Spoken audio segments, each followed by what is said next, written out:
हे दोस्तों, क्या आपने कभी नोटिस किया है कि जहां कुछ लोग अपने बर्थडे के लिए महीनों पहले से काउंटडाउन शुरू कर देते हैं, बड़े पार्टीज, केक्स और एंडलेस सोशल मीडिया पोस्ट्स, वहीं कुछ लोग ऐसे भी होते हैं जो अपने जन्मदिन को एक बिल्कुल नॉर्मल दिन की तरह ट्रीट करते हैं। ना कोई पार्टी, ना कोई केक और ना ही कोई शोर शराबा। पर सवाल यह है कि क्यों? क्या ये कोई उदासी है, मैच्योरिटी का साइन है, या फिर इसके पीछे कोई गहरी साइकोलॉजी छुपी है? आज लिब्रोवर्स पर हम इसी मिस्ट्री को डीकोड करेंगे। पार्ट 1, जब उम्मीदें टूट जाती हैं, लर्न्ड हेल्पलेसनेस। सबसे पहले बात करते हैं उन लोगों की जिनकी कहानी थोड़ी इमोशनल और शायद दर्द भरी होती है। ये लोग बर्थडे इसलिए नहीं मनाते क्योंकि उन्हें कभी सेलिब्रेटेड फील ही नहीं कराया गया। तस्वीर करिए एक ऐसे बच्चे की जिसका बर्थडे हर साल लोग भूल जाते हैं, या शायद उसने एक बार पार्टी प्लान की पर कोई आया ही नहीं। साइकोलॉजी में इसे लर्न्ड हेल्पलेसनेस कहते हैं। जब बार बार डिसअपॉइंटमेंट मिलती है तो हमारा दिमाग हमें ट्रेन कर देता है कि हम अच्छी चीज़ों की उम्मीद करना ही छोड़ दें। इन लोगों के लिए बर्थडे सिर्फ एक नॉर्मल दिन इसलिए बन जाता है क्योंकि फिर से एक्सपेक्ट करना दुख देता है। उनका दिमाग उन्हें प्रोटेक्ट करने के लिए इनडिफरेंस का सहारा लेता है। पार्ट 2, मॉडर्न लाइफ की भागदौड़, टाइम ब्लाइंडनेस। दूसरा ग्रुप उन लोगों का है जो दुश्मनी या दुख की वजह से नहीं, बल्कि अपनी बिजी लाइफ की वजह से बर्थडे भूल जाते हैं। आज की फास्ट पेस्ड लाइफ में डेडलाइंस, एग्जाम्स, ऑफिस का काम और फैमिली रिस्पॉन्सिबिलिटीज के बीच कब दिन निकल जाता है पता ही नहीं चलता। साइकोलॉजी में इसे टाइम ब्लाइंडनेस कहते हैं। जब हमारा दिमाग टास्क्स और स्ट्रेस से इतना ओवरलोडेड होता है तो स्पेशल दिन भी ऑर्डिनरी लगने लगते हैं। ये लोग मेन कैरेक्टर एनर्जी के पीछे नहीं भागते, बस अपने डेली गोल्स पूरे करने में इतने मगन होते हैं कि केक और कैंडल्स उन्हें एक एक्स्ट्रा टास्क लगने लगते हैं। इनके लिए बर्थडे इग्नोर नहीं होता, बस बाकी जरूरी कामों के बीच दब जाता है।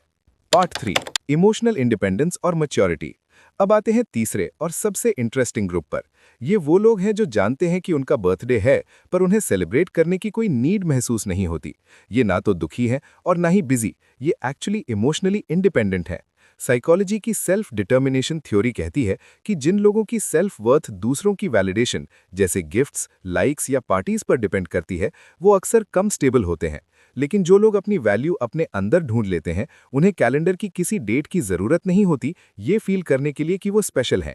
इनके लिए मैच्योरिटी का मतलब है ये समझना कि मुझे अपनी वर्थ प्रूव करने के लिए मोमबत्तियां बुझाने की जरूरत नहीं है।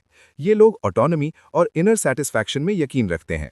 पार्ट 4, लाइफ का एक अलग पर्सपेक्टिव।